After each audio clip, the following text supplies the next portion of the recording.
My name is Flora Mitchell. I'm 31. For my parents' 40th anniversary, I flew 3,000 miles with a gift wrapped in gold paper.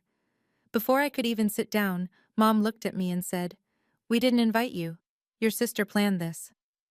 Then Dad pushed my gift off the table and said, "We don't want anything from the daughter who abandoned us."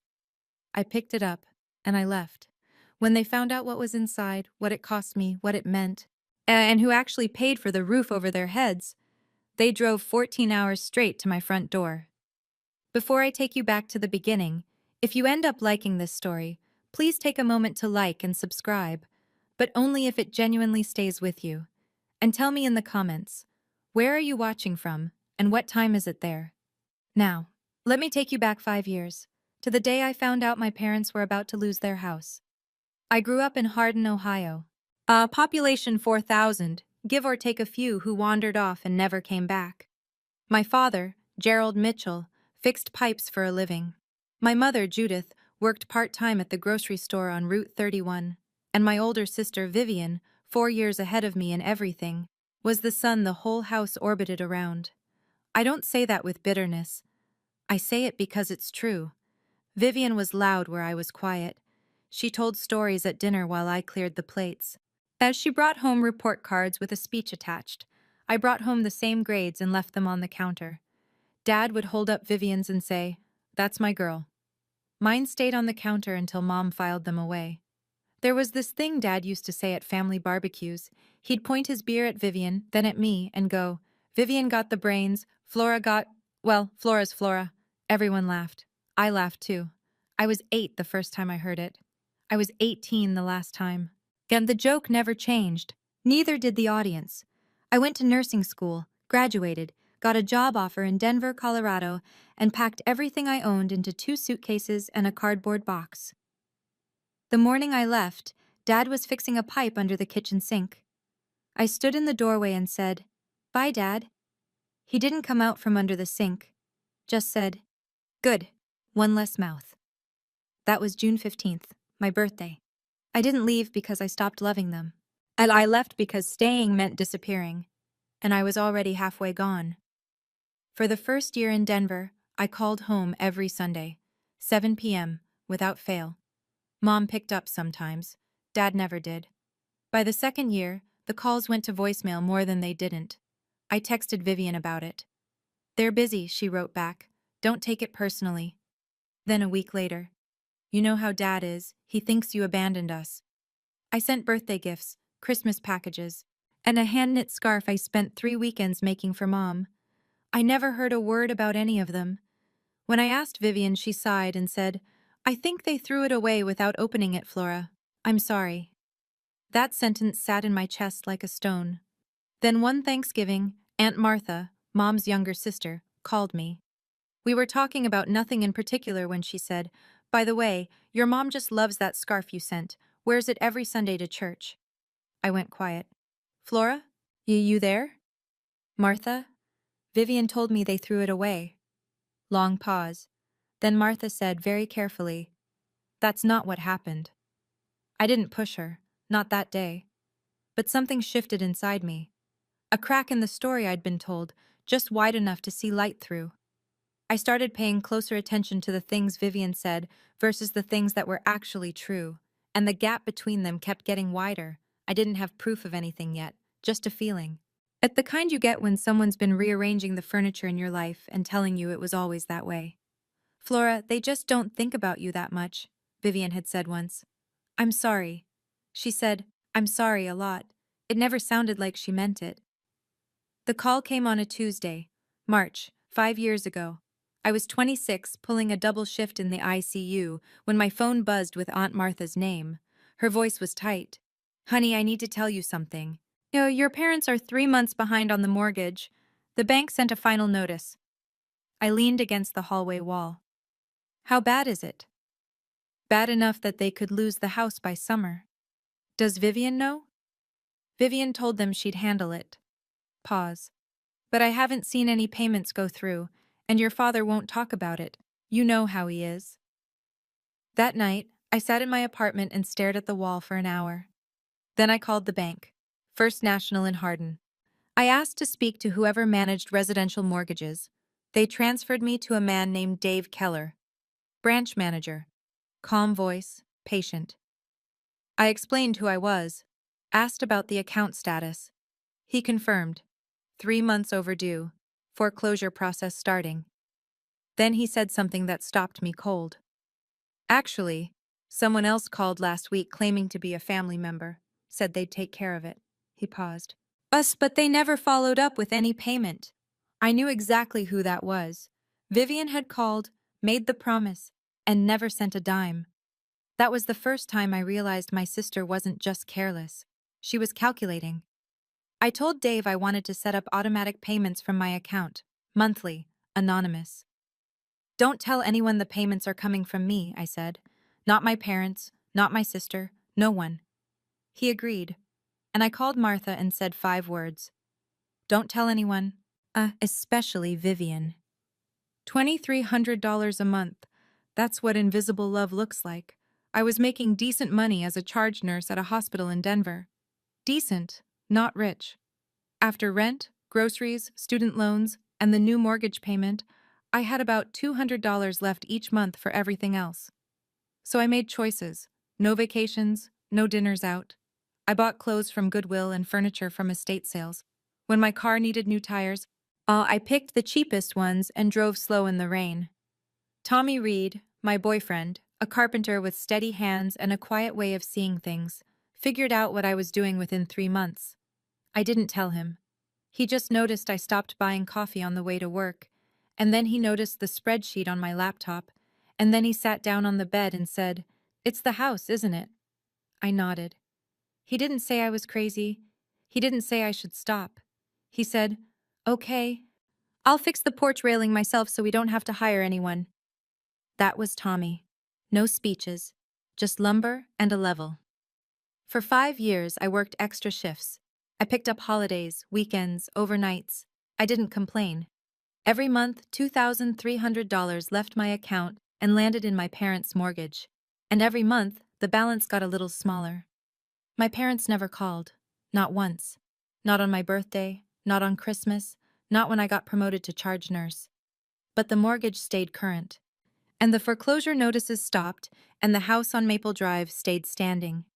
I never asked for a thank you, but I didn't know someone else was already getting thanked for what I was doing. Aunt Martha was my only window into what happened back in Hardin. She'd call me every few weeks, careful not to say too much, careful not to say too little. But one evening, about 2 years in, her voice sounded different, harder. "I need to tell you something," she said, "and you're not going to like it." Vivian had told my parents she was the one paying the mortgage. Not helping, not contributing, paying, the whole thing. According to Martha, Dad stood up at Thanksgiving dinner, the table full of cousins, uncles, neighbors, and raised his glass. "To Vivian," he said, "the only one who actually cares about this family." Everyone clapped. Mom cried. Vivian smiled and said, "It's nothing, Dad. You'd do the same for me." It wasn't nothing. It was $2,300 a month that came from my checking account in Denver, every penny of it mine, and my sister was sitting in my parents' dining room, soaking up the credit like sunlight, but it got worse. Martha told me that Vivian used this new status, this borrowed hero badge, to convince Dad to put her name on their bank accounts, to let her manage the family finances. She even got added to the insurance paperwork, all with Dad's grateful blessing. She's positioning herself," Martha said flatly, "and your parents are handing her the keys." I felt sick, but I didn't call them. I didn't expose her. I told myself, as long as the house is safe, it doesn't matter who gets the credit. Then Martha said the thing that cracked me open. "Your father told your cousin Bobby last week, exact words, 'I raised one good daughter and one stranger.'" I hung up, and I didn't call anyone for 3 days. Then the holidays stopped, including me around year 3. Thanksgiving. "Mom's not feeling well," Vivian texted. "Better if you don't come this year." Christmas. "Dad doesn't want any drama. Maybe just call." Easter. Nothing. No text, no call, just silence. But through Martha, I knew the truth. The house was full every holiday. Cousins drove in from Columbus. Uncle Ray brought his famous pie. The neighbors came for dessert. Everyone was there. Everyone except me. Vivian had built a wall around my family and put herself at the gate. And nobody questioned it because as far as they knew, she was the one keeping the roof over their heads. Meanwhile, I kept paying. Every single month. The balance went from 140,000 down to 80. Then 60. Then 40. I watched the numbers fall on my bank app like some kind of reverse countdown, not to something beginning, but to something ending. Tommy asked me one night while we were doing dishes, "When does this end, Flora?" I dried a plate, set it on the rack. "When the house is paid off," I said. "Then I'll know they're safe. That's enough." He looked at me the way he sometimes did, like he could see the cost of what I was carrying and wished he could split it in half. "Is it, though?" he asked. "Is it enough?" I didn't answer. The final payment cleared in September. 5 years, 60 monthly transfers, $137,412 total. The house on Maple Drive was free and clear, owned outright by Gerald and Judith Mitchell. And 2 weeks later, I got the one thing I never expected, an invitation, sort of. I was scrolling through Facebook on a Sunday morning when I saw it.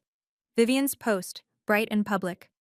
Planning Mom and Dad's 40th anniversary party, family only, October 14th.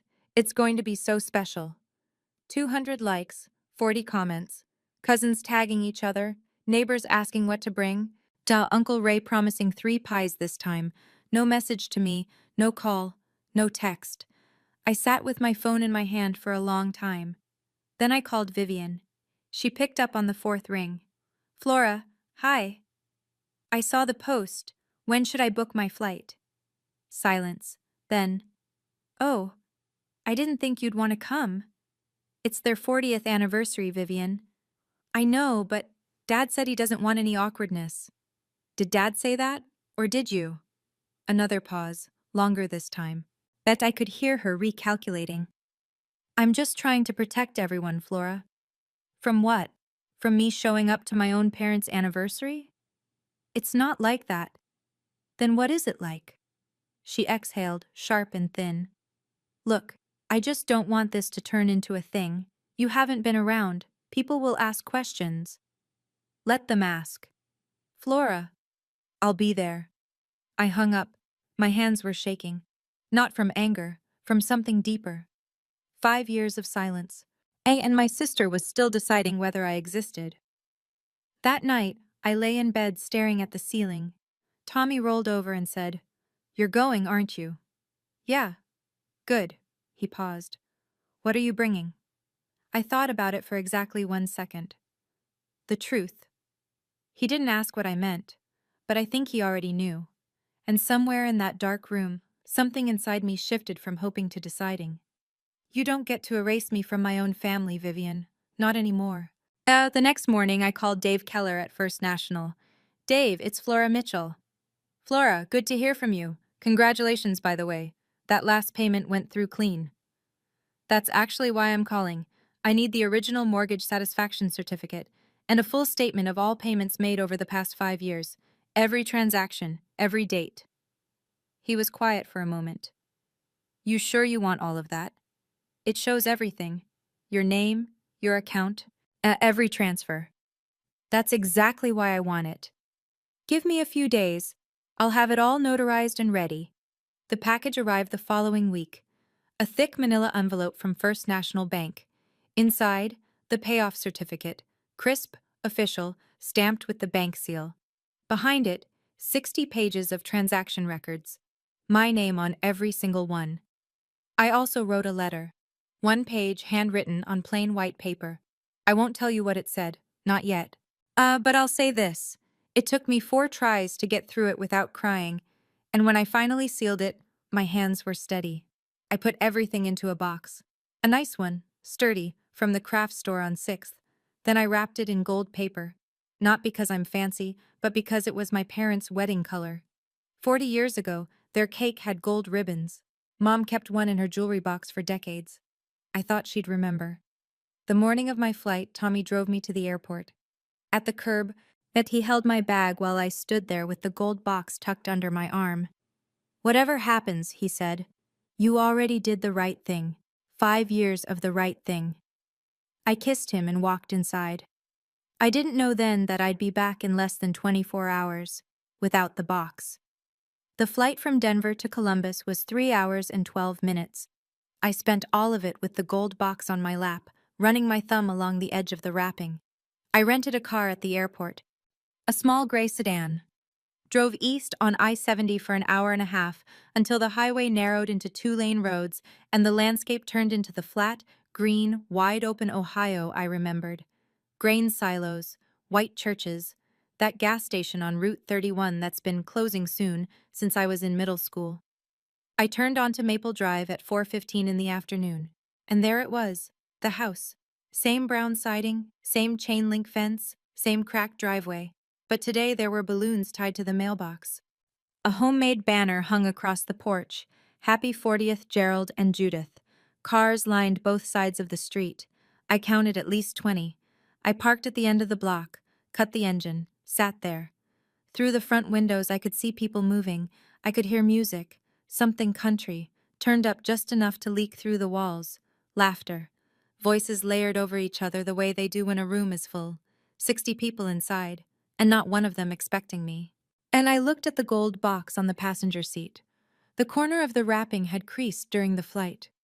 I smoothed it with my fingertip. What if they still don't want me? What if I walk in there and nothing changes? I sat for 10 minutes, watched the light shift through the trees. Then I picked up the box, opened the car door, and stepped onto the sidewalk. The front door was 30 yards away.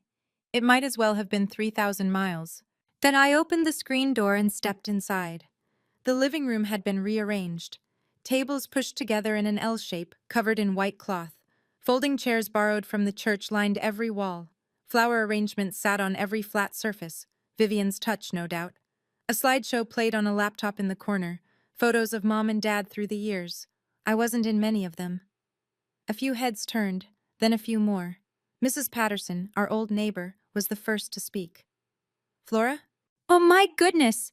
We haven't seen you in years!" She said it loud enough that half the room heard. Conversations dimmed. Forks paused. Eyes moved from me to the gold box in my hands, then back to me. I scanned the room. Uncle Ray by the food table. Cousin Bobby near the window. A dozen faces I half recognized, and a dozen I didn't. Then I found her. Aunt Martha. She was standing near the kitchen doorway with a glass of iced tea, and the moment she saw me, her hand froze halfway to her mouth. But her eyes dropped to the box, then widened. She knew. She knew exactly what I was carrying. We looked at each other across the room. 5 years of secret keeping passed between us in a single glance. I could see the question on her face. "Are you sure?" I gave a small nod. Martha set her glass down and pressed her lips together. Then she nodded back. Just once. Firm. Behind me, the screen door creaked shut. In front of me, the murmur of the room rebuilt itself. Quieter now, but with a new frequency underneath, the low hum of something unexpected. People were watching, and I hadn't even said a word yet. Vivian was mid-sentence when she saw me. She'd been standing at the head of the table with a champagne glass, giving what sounded like the tail end of a toast. "And I'm so grateful I could give back to you both, especially with the house. Everything I've done, I did out of love." Applause, a few raised glasses, and Dad nodded from his chair like a king receiving tribute. Then Vivian's eyes drifted past the crowd and landed on me. The change was instant, not dramatic. She was too practiced for that. Just a flicker, a tightening around the mouth. Then the smile came back, wider, warmer, like she'd rehearsed it in a mirror. She set down her glass and walked toward me, every step measured. When she got close, she leaned in, not a hug, just close enough to whisper, "What are you doing here? I told you Dad doesn't want you here." "I came to give Mom and Dad their gift," I said. My voice was even. My hands were not. Vivian glanced at the gold box. "What is that? Some last-minute thing from the airport gift shop?" I didn't answer. She stepped closer. "You should go, before Dad sees you." But it was too late. Across the room, Dad had turned in his chair, and Mom, sitting beside him, was already staring. In that moment, And I remembered something Dave Keller had said when he handed me the documents. Miss Mitchell, this is one of the most selfless things I've seen in 20 years at this bank. Your parents are lucky. Lucky. Standing in that living room, watching my sister block my path and my father's jaw tighten at the sight of me. Lucky felt like a word from someone else's language. But I kept walking. Mom saw me before Dad said anything. She was sitting to his left in a padded folding chair, her hands resting on a paper napkin she'd folded into a tiny square. When our eyes met, something moved across her face. Surprise, maybe relief, maybe guilt. I couldn't tell. It was there for half a second, then gone. The room was getting quieter. People were watching now, the way people watch when they can feel something coming but don't know what. Flora, Mom's voice was small. We didn't invite you. Your sister planned this.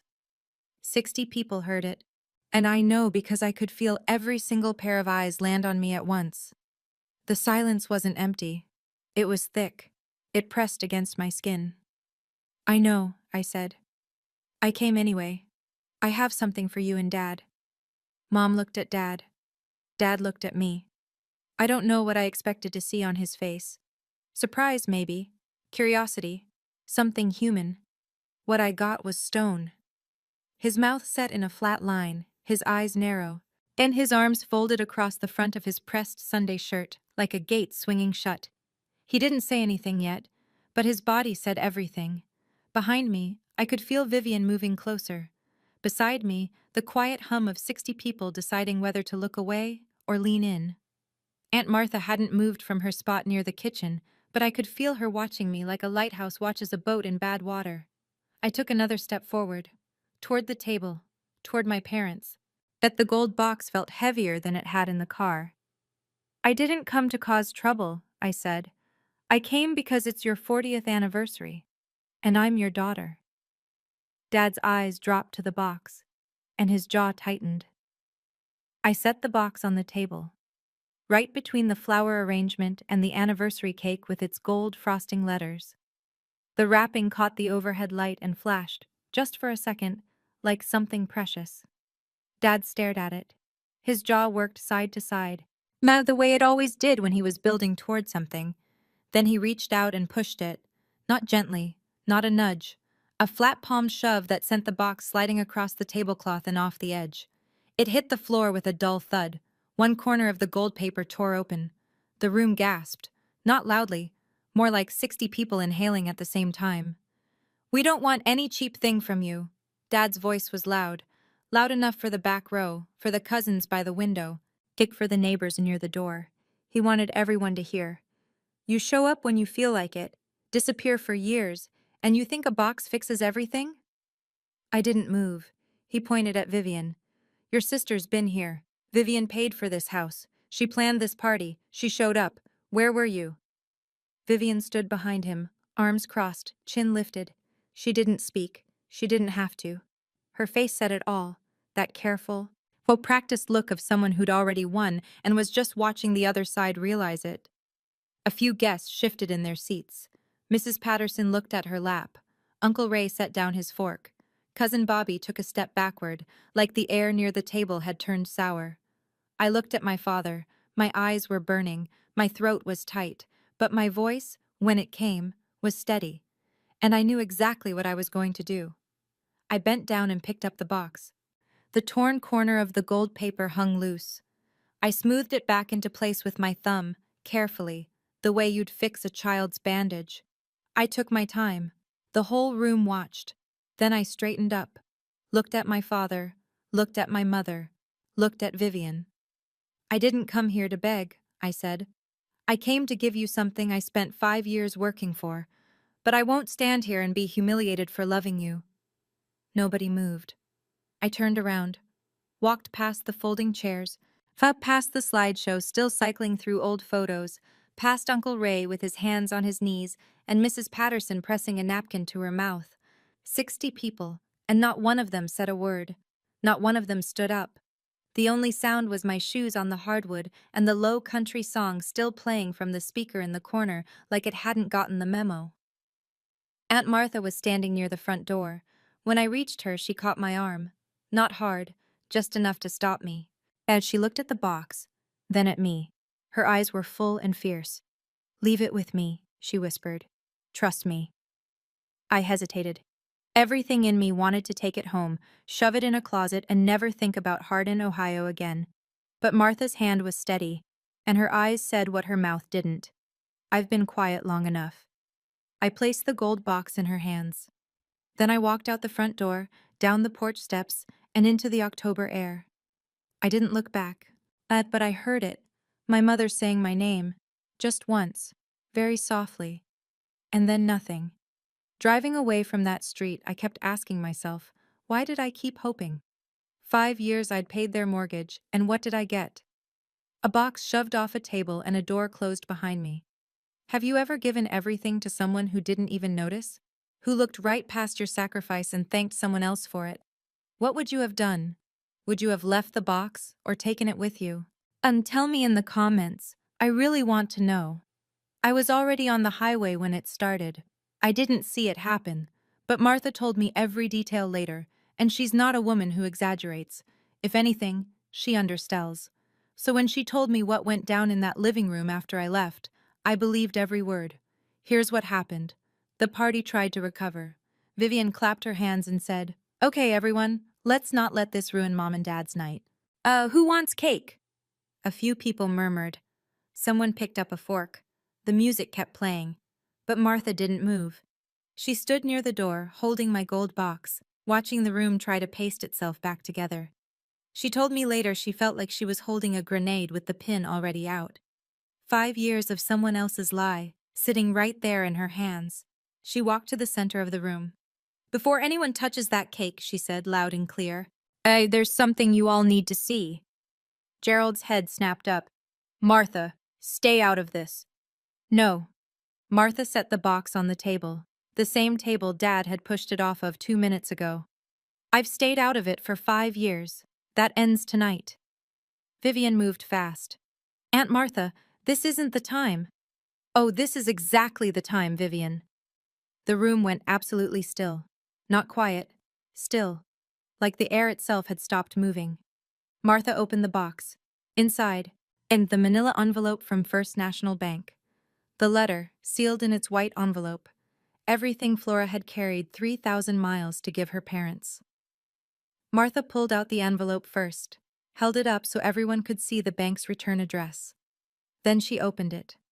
Martha unfolded the certificate and held it at arm's length. Her reading glasses were already on. She'd put them on while walking to the table, like she'd been planning this for years. Maybe she had. She read it out loud, every word. Mortgage satisfaction for 1427 Maple Drive, Hardin, Ohio, paid in full as of September 14th. Payoff completed by... She paused, looked at Gerald, then at the room. Flora Rose Mitchell. Total paid, $137,412. Silence. Not the awkward silence of before. This was something else. This was 60 people understanding all at once that the ground beneath them had shifted. Martha reached back into the envelope and pulled out a stack of papers. 60 pages, bank statements, transaction records. She held them up and fanned through them slowly. 5 years of payments, she said. $2,300 every month, from Flora's account in Denver. Her name, her money, every single line. Someone in the back row whispered, "Oh my God." I'm told Mrs. Patterson covered her mouth with both hands. Uncle Ray pushed his chair back from the table. Cousin Bobby just stood there staring at Vivian. Gerald didn't move. His hand, the same hand that had shoved the box off the table, was gripping the edge of his chair, shaking. Mom pressed both palms flat against her face. Her shoulders started to move before any sound came out. Then the sound came, and it was the kind of crying that doesn't care who hears it. Martha lowered the papers. She looked directly at Gerald. "This is what was inside that cheap thing you just threw on the floor. The 5 years, $137,000, from the daughter you said didn't care." Nobody breathed. Gerald turned to Vivian. His face was something I wish I could have seen. Martha described it as a man watching his own house catch fire, every line, every crease, rearranging itself around a new understanding. You told me you were paying the mortgage. His voice was flat, dangerously flat. Vivian's face had gone white. Not pink, not flushed, white. It's like someone had pulled a plug somewhere behind her eyes. I helped, she said. I contributed. Martha didn't flinch. Really? Because Dave Keller at First National confirmed that every payment, every single one, came from one account. Flora's. Not a dollar from you, Vivian. She paused. Not one. That's not... I meant I helped in other ways. A voice from the back. Aunt Donna, Gerald's sister, 70 years old and sharp as a kitchen knife. In what way? Exactly? Vivian opened her mouth, closed it, opened it again. Nothing came out. The room turned. You could feel it, like a tide reversing. The people who'd been nodding along to Vivian's toast 10 minutes ago were now staring at her, the way you stare at someone you've just realized you don't know at all. Uncle Ray shook his head slowly. Mrs. Patterson wouldn't even look in Vivian's direction. Cousin Bobby crossed his arms and leaned against the windowsill, his jaw tight. As Vivian took a step backward, then another. No one moved toward her. No one defended her. The silence around her was total. Gerald was still gripping the chair, but he wasn't looking at Vivian anymore. He was looking at the front door. The door Flora had walked through. The door he hadn't stopped her from reaching. The bank statement doesn't twist, Vivian. That was Martha. Quiet now, almost gentle. Almost. Martha reached into the box one more time. There's one more thing, she said. At the white envelope, my handwriting on the front, Mom and Dad. Martha looked at Gerald. Do you want to read this yourself, or do you want me to? Gerald didn't answer. His hands were shaking too badly to hold paper. Mom was still crying. The quiet kind now, the kind that comes after the loud kind runs out of air. Martha opened the letter. She read it slowly. Not all of it. She told me later she couldn't get through the whole thing without her voice breaking. So she gave them the parts that mattered most. Mom and Dad, I know you think I left because I didn't care, but I left so I could take care of you from where I was strong enough to. This house is yours. It always was. I just made sure nobody could take it away. Martha paused, steadied herself. I love you. I always have, even when you didn't see me. She folded the letter and set it on the table in front of Gerald. The room was wrecked. There's no other word for it. The older women were wiping their eyes with napkins. Uncle Ray had his head bowed. Two of the neighbors quietly headed for the door, not out of disrespect, but because they knew this wasn't their moment anymore. Mom reached across the table and pressed her fingers against the letter like she was touching Flora's face. Gerald sat there with his elbows on his knees and his head in his hands. 64 years old, and the man looked like he'd aged a decade in 5 minutes. Vivian was gone. At some time during the letter, she'd taken her purse and slipped out the back door without a word. Nobody noticed. Gerald pulled out his phone before Martha even finished putting the letter down. He dialed my number. I was merging onto I-70 West, the gold evening light cutting through the windshield, and I saw his name flash on the screen. I stared at it until it went to voicemail. He called again. Voicemail. Mom took the phone from him, dialed me herself. I watched her name appear. Judith Mitchell. I hadn't seen that on my screen in 3 years. Voicemail. Back in the living room, Martha told me this part. Gerald set the phone on the table and just stared at it, like he was waiting for it to ring itself, like technology might fix what he'd broken with his own hands. Martha said, She's probably on her way to the airport. She flew 3,000 miles for you, Gerald, and you didn't even let her sit down. He didn't respond. The guests began to leave. One by one, and then in groups, they gathered their coats and plates and murmured things like, beautiful party, that no one believed. The cake sat untouched. The banner still hung across the porch. Happy 40th. Old Mr. Holloway, the neighbor who'd lived across the street since before I was born, stopped at the door on his way out. He put his hand on Gerald's shoulder. You know, Gerald, he said, I always thought Flora was the quiet one. Turns out quiet doesn't mean gone. Gerald didn't look up. After everyone left, it was just Gerald and Judith at the table. Paper plates, cold food, a banner swaying in the draft from the screen door, and a letter from a daughter they hadn't spoken to in years, sitting open on the table between them. Martha told me they sat at that table for 3 hours. Judith didn't move the letter. She kept her hand on it like an anchor. Gerald read the bank statements, all 60 pages, one by one, running his finger down the columns of numbers. Every month. Every amount. My name, repeated 60 times like a heartbeat he'd been too deaf to hear. Around 11 o'clock, Martha went home. She'd offered to stay, but Gerald waved her off without looking up. Go, Martha. We need to sit with this. At midnight, Gerald finally spoke. I pushed it off the table, Judy. Judith looked at him. I pushed my own daughter's heart off the table. His voice cracked on the word heart. Martha told me later that she'd called Judith the next morning. And Judith said it was the first time in 40 years of marriage she'd heard Gerald Mitchell cry. Not tear up, cry. Judith put her hand over his. Then we drive, she said. It's 14 hours. Then we leave now. Gerald looked at her. Something passed between them. Not words, not even a decision. More like a surrender. The kind that happens when you finally stop fighting the thing you already know is true. At 3 in the morning, Gerald backed his pickup out of the driveway. And Judith climbed in with a thermos of coffee and the gold box, rewrapped by Martha before she left. They pulled onto Route 31 heading west. Didn't call ahead, didn't text, just drove. The odometer turned over mile after mile in the dark. Ohio, Indiana, Illinois, Nebraska, Wyoming, Utah, Colorado. 14 hours. At that exact moment, I was 30,000 feet in the air, flying home, staring at the empty seat next to me where a gold-wrapped box used to be. As Tommy was waiting at Denver International when I walked out of the terminal. He didn't ask how it went. He could see it on my face. He just picked up my bag, put his arm around my shoulders, and walked me to the truck. We drove home in silence. Not the uncomfortable kind. The kind where someone loves you enough to know that words would only make it heavier. When we got inside, I sat down on the couch. I didn't take off my jacket, didn't turn on the lights. It just sat there in the dark living room while Tommy locked the front door and put the kettle on. Then it hit me. Not slowly, not like a wave building, like a wall falling. I pressed my face into the throw pillow and cried in a way I hadn't cried since I was a child. Loud, graceless, shaking. Tommy sat beside me. He put his hand on my back and he didn't say a word. Not, it's okay, not, they don't deserve you, not any of the things people say when they don't know what else to offer. He just stayed. After a long time, I sat up, wiped my face with my sleeve, turned off my phone. I didn't want to hear from anyone in Ohio.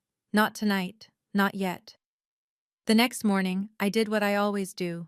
Got up at 5, made coffee, sat on the front porch in my bathrobe with the mug warm in my hands, watching the Denver sky lighten from black to gray to blue. Was I wrong to go? Was I wrong to hope? I kept turning it over, like a stone in my pocket I couldn't stop touching. And at exactly 6:07 a.m., I heard a car pull up. I didn't recognize the truck at first. A dusty white pickup, road grime on the fenders, Ohio plates. It parked crooked against the curb, like whoever was driving had stopped in a hurry. The engine ticked in the morning quiet. Then the driver's door opened, and my father stepped out. Gerald Mitchell, 64 years old, rumpled flannel shirt, same one from the party, eyes red-rimmed. Hair pushed to one side from 14 hours of leaning against a headrest. He looked like he'd aged 5 years overnight. Mom came around from the passenger side. She was holding the gold box, rewrapped, the torn corner patched with fresh tape. She clutched it against her chest like it might fly away. They stood at the end of my walkway, 20 feet of concrete between us. Dad didn't move. He just stood there, his hands at his sides, his mouth working like he was chewing on something that wouldn't go down. 14 hours of driving, and he still didn't know what to say first. I stayed on the porch, coffee in hand, bathrobe, bare feet on cold wood. We looked at each other. The neighborhood was waking up. A dog barked somewhere. A sprinkler hissed on 2 doors down. The whole ordinary world kept moving around us while we stood still. Then my father spoke. His voice was hoarse, stripped down to nothing. I'm sorry, Flora. 3 words, 7 letters, and they were the 3 words I'd waited my entire life to hear from that man. He swallowed, tried again. I pushed away the only person who was actually holding us up. I didn't run to him. I didn't collapse. I stood on my porch with my coffee getting cold, and I let those words land where they needed to land. Mom broke first. She came up the walkway with the box still pressed against her, tears already falling, and stopped at the bottom of the porch steps. She didn't try to come up. She waited. I knew. Her voice was barely there. Deep down, I knew Vivian wasn't telling the truth. I saw things that didn't add up, and I told myself it wasn't my place to question. But I was scared. Scared of your father, scared of losing Vivian, scared of everything. She looked up at me. I let him push your gift off the table, Flora, in front of everyone, and I just sat there. I know. Mom. I'll never forgive myself for that. I looked at her for a long time, at the box in her arms, at the tape on the corner, at the dark circles under her eyes. Then I stepped aside and held the door open. Come in, I said. Both of you. It wasn't warm. I want to be honest about that. I didn't fall into anyone's arms. I made tea. I set out mugs. I moved through my own kitchen with the steady efficiency of a woman who's spent 5 years taking care of people without being thanked for it. And then I let that rhythm carry me because it was the only thing keeping my hands from shaking. Tommy came out of the bedroom, said a quiet hello, shook Gerald's hand, and disappeared into the garage. He knew this wasn't his conversation. We sat at my kitchen table, the $4 estate sale table I'd eaten 1,000 quiet dinners at, and I said the thing I'd carried even longer than the mortgage. I love you, but I won't go back to being invisible. Mom nodded, fast and broken. And Dad just looked at his hands. I'm glad you came, I said. But showing up once doesn't erase 5 years of silence. Dad nodded. He didn't argue, didn't explain, didn't tell me I was being unfair. That, more than the apology, told me something had actually shifted. Over the next hour, they told me what happened after I left the party. The news traveled the way news always does in a small town, fast and without mercy. By Sunday morning, and half of Hardin knew that Vivian Mitchell had lied about paying her parents' mortgage. By Monday, the other half knew. The church prayer group, the grocery store, the diner on Main where Dad had coffee every morning. People didn't confront Vivian directly. They didn't have to.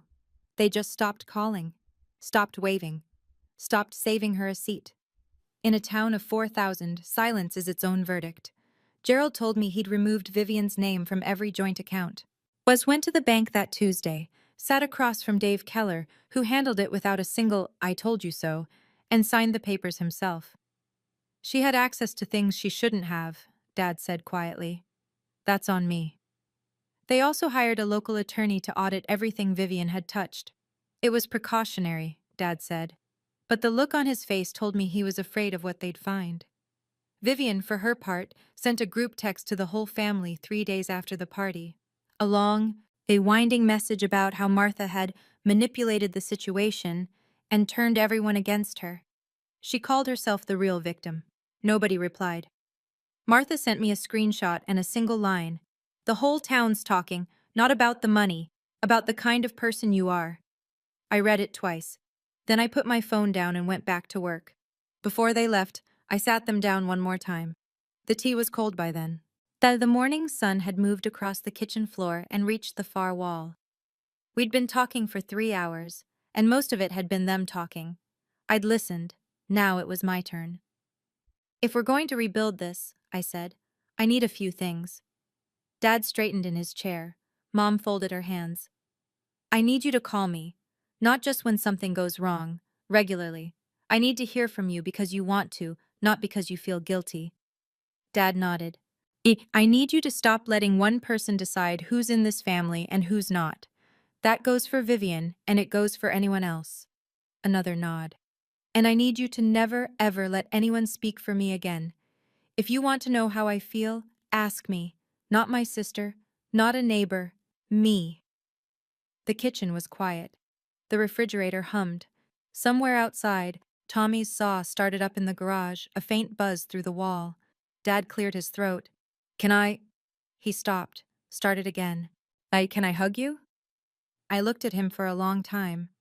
This man who'd called me one less mouth, who'd pushed my gift off a table in front of 60 people, who'd driven 14 hours through the night with red eyes and a cracked voice to stand in my driveway and say 3 words. I stood up, walked around the table, and let him hold me. It wasn't forgiveness yet. I want to be clear about that. It was a door I chose to leave open, and there's a difference. I don't need you to make up for the past, I said into his shoulder. I need you to show up for the future. He held on tighter. That was 3 months ago. Dad calls every Sunday now. 7 p.m., without fail. Sometimes we talk for an hour. Sometimes it's 10 minutes about the weather and what Tommy's building in the garage. But he calls, every week. He hasn't missed one. Mom sends handwritten cards. And not long letters, just little notes on the floral stationery she's used since I was a kid. Thinking of you. Saw a cardinal today and remembered you loved them. Small things, real things. They flew to Denver for Christmas. First time either of them had been on a plane in 20 years. Dad white-knuckled the armrests the whole flight. Mom brought homemade cookies packed in 3 layers of bubble wrap. We ate dinner at my $4 estate sale table, and nobody mentioned the empty chair where Vivian might have sat. Vivian. People ask about her. I didn't cut her off. That's not what this is. I just stopped chasing. If she wants to be in my life, she knows where to find me. But she doesn't get to rewrite the story anymore. I went back to work at the hospital the Monday after everything happened. Clocked in, checked vitals, changed IVs. The world doesn't pause because your family finally sees you. It just keeps going, and you go with it. That Tommy asked me one evening while we were washing dishes. Same spot, same question, different weight behind it. So was it worth it? All 5 years? I set a plate on the rack. Same rack, same plate, same life, but different. Every single month. I'm not telling you to pay off someone's mortgage to earn their love. That's not the lesson. The lesson is simpler. Don't let anyone convince you that your kindness makes you weak. And don't ever let anyone else narrate your story. And I didn't win my parents back with money. I won them back by refusing to disappear. When I tell this story, I still wonder, should I have told the truth sooner? If I'd called my parents 5 years ago and said, "It's me, I'm the one paying your mortgage," maybe none of this would have happened. Maybe Dad would have believed me. Or maybe Vivian would have found a way to twist that too. What do you think? Should I have told my parents from the start? Or was keeping it quiet the right call? I've gone back and forth on this 100 times and I still don't have a clean answer. Let me know in the comments. I'd honestly love to hear what you'd have done differently. That's my story. Whether you've been the Flora in your family or you know someone who has, I hope it reminds you that being quiet doesn't mean being weak. Sometimes the people who make the least noise carry the most weight. If this story meant something to you, please hit like and subscribe. And if you want another story about someone who refused to be underestimated, check the link in the description. I picked it just for you. Thank you for staying with me all the way through. I'll see you in the next one.